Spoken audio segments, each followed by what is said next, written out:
What's good with y'all? For this ambidextrous drawing video, I'm gonna be drawing out an abstract knight with both of my hands.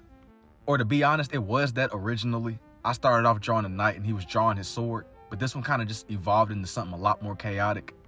And basically what I mean by that is I wanted him to seem like he was kind of like phasing into my omnilinear backgrounds, and I drew a bunch of flowers kind of coming off around him too. It was definitely a lot going on with this one, but I wanted to just draw a bunch of things without using a lot of different pages out of my sketchbook. So this is like a fusion of a whole lot of different ideas. So it was roses and flowers and just stuff that was going on all over the place.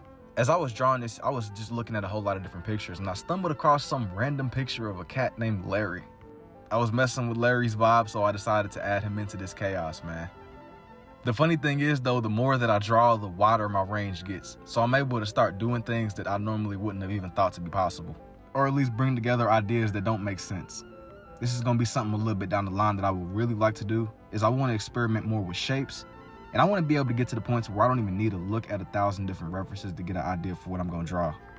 Like once I reach that level, that's the next step in all this. But as of now though, what I ended up doing was I went through and I filled in the rest of the background space with my red and blue lines. It's very omnilinear and very spirally. Everything was kind of blending together. This one was a lot more chaotic than the things I posted earlier. But sometimes you got to get rid of the structure, because the moment that happens, you start bringing together ideas that normally wouldn't and shouldn't work.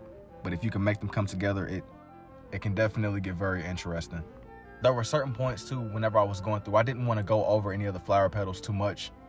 So what I would do was I would go over each petal and just layer it a couple times just to make it stand out a little bit more. But yeah, going back to the cat though, I have no idea where that picture came from, but it just worked.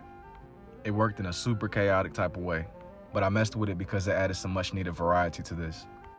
With that said and done though, I filled in the last of the empty space. I layered a couple of empty spots. Here's for the red lens, and now for the blue. Let me know what y'all think about this one down below, and if you're interested in seeing more, don't forget to like and follow, and I will see y'all in the next one.